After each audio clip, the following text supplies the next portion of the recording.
your thing. Keep eating food. Just for a couple minutes, we wanted to share a little bit for anyone who wanted to hear. We just thought this would be the easiest way to do it. Like I said, in about 7 minutes, we will be done. So don't feel like you're going to get trapped and you're going to have to sit here for 15 minutes. We promise. For which way? Oh. We'll stand on this side and then look. Ta-da. Hello. Okay. I'm going to let my beloved kick it off. Okay. Well, we thought we'd start off by just sharing a little bit about what we were doing in Croatia. So I work for a ministry called Crew, which focuses on college students. And so we took 22 American college students with us to Croatia. 4 of them came from Pittsburgh, which was so much fun to have them with us. And so what a typical day looked like was that we would start off with some sort of training for the students that was led by the staff. So I would usually lead 1 morning a week. Devin would usually lead 1 morning a week. And then after that, we would send the students off onto campus, and we would go with them to go initiate spiritual conversations with Croatian college students for about 5 hours a day. And I know it's easy to think like, oh man, that's a really long time. Like, that sounds hard. Is it worth it? But time and time again, the students came back with stories of how God was already moving in the hearts of these students that they met on campus. So one of my favorite stories that came out of the time was from 2 of our students named Michaela and Sophia.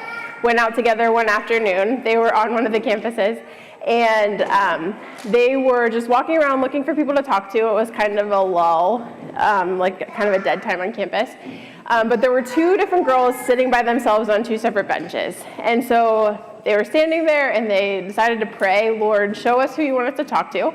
Well, one girl got up and walked away. So they were like, okay, well, I guess this leaves the other girl. So they started talking to her, and her name is Emma. And at first, Emma identified as an agnostic, but she said, you know, I've actually started thinking a lot more about God. My boyfriend has a cross tattoo, and I've just started thinking, you know, I don't know who God is, but I think there probably is a God. So they shared the gospel with Emma, and Emma started saying, you know, like, that sounds great, but I'm just really scared. I know that that would be a really big decision if I were to trust Jesus. But I'd love to talk to you more. So they set up a time to talk to her again. They met up for coffee. And during that conversation, they said that they really noticed that the way that Emma was talking was shifting. It was shifting from all these fears and reservations that she had. She was saying how she felt like she had all these burdens that she was carrying. And Sophia and Michaela shared, like, Jesus wants to take those burdens from you. So they noticed this shift in how she was talking, that it went from all of these hesitations to like talking like she trusted Jesus. And so they stopped her and they said, have you made the decision to trust Jesus and follow him? And she said, yeah. And I know that as I look back on my life, I will say this was the moment that I decided to trust Jesus. And so it was just really, really fun for those girls to get to witness that in Emma's life. And also just to see that God is at work in the lives of these students. So when they were stepping out in faith onto campus, initiating these conversations, that God had gone before them and was really using those steps of faith. So Devin is going to share a little bit more, a couple of stories of some people other people that we were there with, or people that we met there. Yeah, I've always found for like mission trips, it's just easiest to share a couple brief stories because people latch on to the lives of humans. And so I just want to share 3. First one is with one of the students named Kyle. Kyle, when we were traveling, was like the life of the party. He was just trying to get all of the spotlight on him. And then the first day, you know, you're heading out just to try to go and talk to people about Jesus and to hear, hey, like, what's your faith background? And so I didn't have a partner, and Kyle was like, all right, let's go, Devin. So I was like, that sounds great. So it's me and Kyle, and we're hanging out, and we get to where one of the universities, the faculties, it's the teaching faculties, and Kyle, the light of the party, the right, just like totally clams up. Just like won't move, won't say a word, won't talk at all. This is someone who you could not get to stop talking, just all of a sudden won't even introduce himself. So that was quite the experience. And just working with Kyle and like, hey, buddy, let's just sit down. It's going to be okay. Tell me what's happening. And then just seeing his crisis of personality, where he's like, I don't know. I've always just been the life of the party. I don't know what's happening. Anyway, about 30 minutes in, just getting Kyle to go and play basketball with a high school senior. But by the end of the trip, Kyle wrote a really nice letter, and he had continued to grow. And he just said, hey, I really appreciate that first day, which was a really hard day for him. But by the end, he just felt far more confident in his faith. He comes from a family that's not big on Christianity. So he left feeling, one, that he didn't need to be the light of the party, but two, that he was just confident in the faith that he had. Three, he really was excited to come back. And four, he was just happy to be able to follow Jesus wherever he was at. So that was just right. We got to do that with students. We also got to see that in staff. So the second story, there's three that I want to share. The second story is with one of the staff members named Darren. Darren is born and raised in upstate New York, but now lives in Pittsburgh. And he would fit in really well in Oakdale. He's like, I grew up in Oakdale, but it was just Oakdale of New York. And he's like, and I don't think I like being overseas at all. I don't know why I'm here. I don't want to do any of this.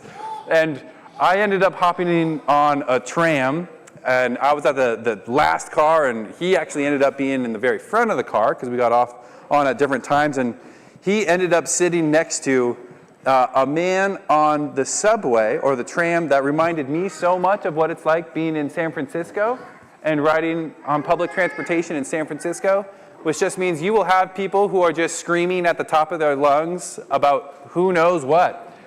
And Darren was sitting next to someone. Just a reminder, there are broken people everywhere, no matter where you are in the world. And this was a good 30 minutes, and Darren hopped off the train, and I said, hey, how'd it go?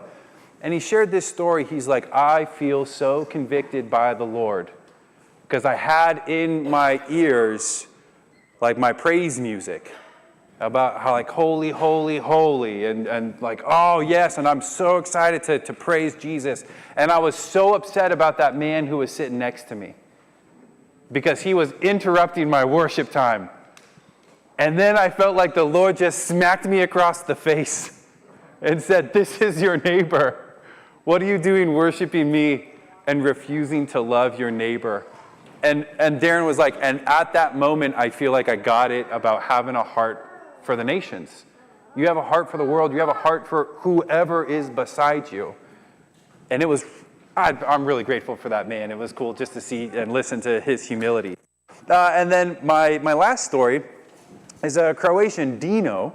So Dino, since we have kids, if you guys didn't know, and it doesn't always make sense to bring your kids to go and hang out with college students. So typically, one of us would be home with kids and the other one would be out on campus with college students, and we would hang out with some of the other staff teams and parents.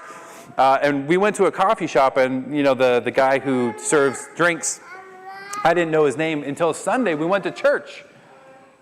And the guy who served us coffee went to church, which, here maybe that's not that big of a deal, but 0.5% of Croatians go to a Protestant church. I think 5% go to Mass, 0.5% go to a non-Catholic Mass. So super rare. So he recognized me, I recognized him. It was a blast. Dino became one of my best, closest friends there in Croatia.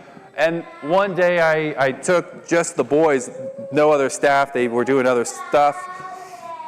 And I saw Dino, I said, Dino, how you doing? Hey, can I pray for you for anything? And he was like, I am actually so glad that you came here today. And he just shared, this is what's happening in my life. Here's what happened this morning with my wife and our unborn child. Here's what's happening. I've got a lawsuit that's coming up about some things from the past. And so we got to sit and pray together. And when we left, we went and said goodbye to Dino, and beloved Ryan just looks at Dino and goes, oh, we really love him. Bye, Dino. I bring this all up because it's easy to think, hey, you know what? You go on a mission trip, It's just kind of perhaps like living here. You have a focus. You know, like we want to go and be the light of Christ to these people. That's not how Jesus works. We just want to live with the light of Christ, so that no matter where you go, Christ is with you. No matter where you go, you get to love and encourage and build up, to nourish those who know Jesus and to be a light to those who do not. Easy to think, hey, our focus is to be on campus. And it was. We spent a lot of time on campus. But even just when you're getting coffee, watching your children run around and make a mess in the sand pit, there is always an opportunity to encourage and to love and to be the light of Jesus to the world. So those are my 3 stories, and I'll pick up my son and let Kristen finish.